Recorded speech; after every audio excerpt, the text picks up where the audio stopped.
Hello everybody, this is Imran Jamil once again. Today I'm trying a new setup. Ever since I bought the new helmet, I just didn't want to add the weight. So this long wired mic that it came with the camera, I'm just going to connect it with the helmet and see, because it's long enough. So I don't think it would be that difficult because it's easy connect. And that's a compromise. Too many wires, and I wanted to avoid that. But right now I was missing this camera and the overall convenience of vlogging that it provided. As you can see, that this is the wire that is running from here, but it's doing a fine job. It has enough leeway that I can actually get off, and obviously it's going to remind me that I need to take the wire off. And all I have to do to take the wire off is, as you can see, that this is just clipped on right to this one. That's the boom mic, and this is the camera mic. So it would just clip off. I can just over here. If I have to take the camera out, I would just take it out and charge it. I can even charge it over here using my charging port. So let's see how the coverage is, because that's the main thing. The setup is good, and overall main thing I'm concerned about, obviously the voice quality I have tested, but with this new helmet how it is, as well as the stabilization, how well it works.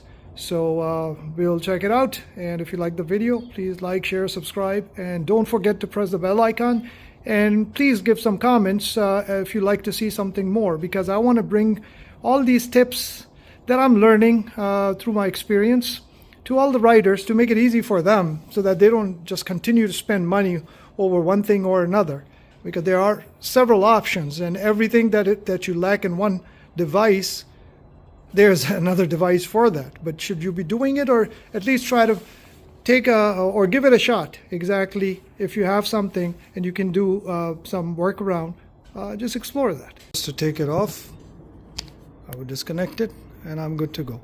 Either now I can use this port, where is that? Oh, this charging port, and just charge it over here while I'm riding. But if I'm riding, then the main caveat is that this is also the port that provides mic connectivity. However, see this. Now they've thought of everything. What they've done is I could do both simultaneously with this cable. This I ordered separately from Drift K, and it combines the charging as well as the mic. And actually, you know what, next time I will try that, because that's the USB port that I can just take it out, and this is a strap, so I would unstrap it, take it out, and put it to charging. If I had connected that, I think I would have been fine while I was doing the vlog, which really gives me another big huge advantage, that while I'm riding I can just connect my USB to my port, and since the input is the same for both can be done simultaneously. Now I got to check that if it has any additional noise, because a lot of times that can interfere, any interference noise or not. But I'll keep you posted. In the next ride I'll test it out. So let's see how it goes. I'm gonna go for a short ride to test it, and I'll, I guess, report it from that camera now, the rest of the story. So trying this new setup, as I mentioned earlier, with the Drift 4K helmet camera, and let's see how it goes. Right now I did not put my 360, you could not see exactly how it's mounted, but it's mounted on the mirror, and the wired mic is running to my helmet, and it's an easy connect with a clip. So I just connected it with my boom mic inside the helmet, because this helmet camera is pretty good. It allows you to rotate the screen or to have the angle corrected. It's right now mounted horizontally instead of vertically, which it is designed to when it's mounted on the helmet. And why am I doing this? It's simple, that I've tried numerous options, but the way a helmet camera captures the sound, it's just easier. I'm not saying it's the best sound, because my DJI mic with the correct settings can probably do a better job with my 360 Insta, which I install on my other mirror, and that has flow state stabilization. So that camera, you can practically do anything and your image would still be stabilized. So it's got a lot of advantages, but the DJI mic is heavy, and I tried it in the helmet a couple of times. It works fine, but you have to mount the receiver through an adapter into the Insta360, and I do not have the mount, even though I ordered one and it turned out to be the wrong one. So I had to strap it with the camera. And the disadvantage of that was that the last time I used it, it was turned off and I didn't even realize. The good part about the DJI mic is I could just use the mic as a recorder without worrying about any connection to any camera. And it may well work fine, because when I'm using my 360 camera, even standalone, usually my helmet is closed, and obviously, you know, syncing should not be the issue, because when I record just in the DJI mic as a recorder, then I can just get that recording and sync it with my video later in the editing, which is not a big deal, especially when you're using it on the motorcycle, and you know, you don't have to worry about the lip syncing and everything else.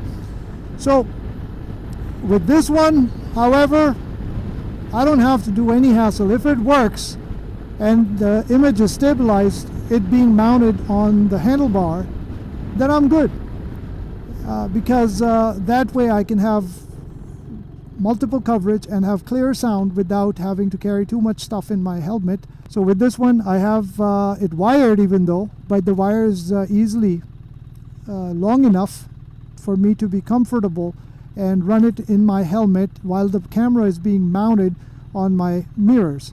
Yeah, when I get off, I have to be mindful to take it off, and that's something that I'm gonna see how it works out. If that becomes more of a hassle than what the DJI situation was, then I'll switch it back. But I like to have options, because when I'm going on longer rides, I don't want to be dependent on just one type of setup, you know, this just gives me enough options. So overall, Drift 4K, I have already made a video explaining how great this camera is as a helmet camera. It can do 4K. I don't do 4K on it. Usually my recordings are 1080p at 60 frames per second. I will try 4K as well, but 1080p so far has been pretty good, especially during the daylight. But yeah, you know, and then 4K videos just take longer to process, longer to do everything, and 1080p for me, for moto vlogging, I don't think it lacks anything. And usually I use it in conjunction with my Insta360, which does 5.7K 360, but when I convert it and reframe it, it still can do 4K. So having said that, I've got multiple options. So a lot of people ask me exactly what am I using, how am I recording, because I'm still learning. I'm not really setting any standards over here, but I got enough options that if I put my mind to it, then as you can see in some of my videos, they're better than the others, because sometimes I'm just getting out. I don't want to go through the hassle of setting up everything, and the video might be just a plain video. If I'm doing an installation video, I usually normally use my Ray-Ban Meta glasses for the actual first view, or the actual view that I'm seeing for the user. But I also generally mount one of my cameras on the side just to see if there's anything I want to address to the audience, you know, to look at the camera and then address it. So just about getting more options, and then see how it works out. And I just tested one more thing, that turning it off and on is much easier now for me than it was when it was mounted on the helmet. So that's another thing. The only thing I have to be mindful of is that I don't touch the mirror, or I don't touch the lens rotator. Unfortunately, that rotator is not lockable. So whatever settings I have set it up, I have to be very gentle with it and don't touch the front. So then it would basically it would disrupt the angle. That might ruin the video, and that's why I want to have secondary coverage with my 360 most of the times, because if one camera, or especially this camera which is dependent on exact framing, messes up somewhere, I can always revert to my video from that video and use the audio from this one, since it's inside my helmet.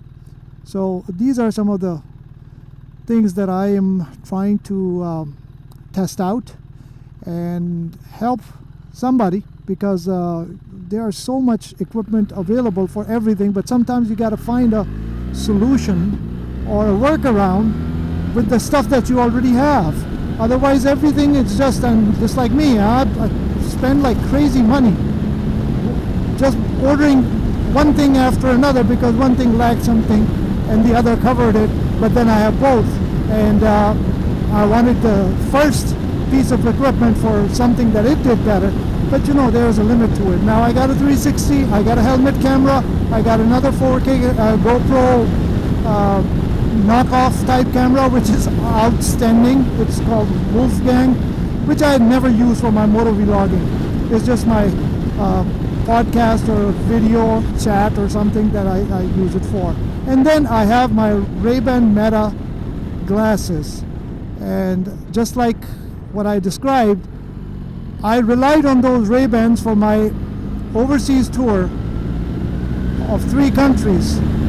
And while it is a great option to have and very easy to use, I should have used my other cameras as well, because in some places, you know, when you're moving around, you're moving your head around, it can become a little nauseous. It took me some time to get used to that setting and that setup, but the coverage that I made and of such an expensive and memorable trip could have been a lot better, even though those videos are still pretty reasonable.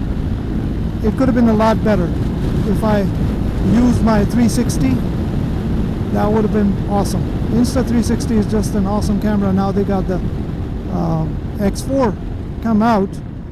I don't think I'm gonna be switching to that. I hope this one just continues to work, because the upgrades that they've made, while some of them are pretty good, it's just I don't feel that this camera is lacking anything for my needs, and that's where I would leave it.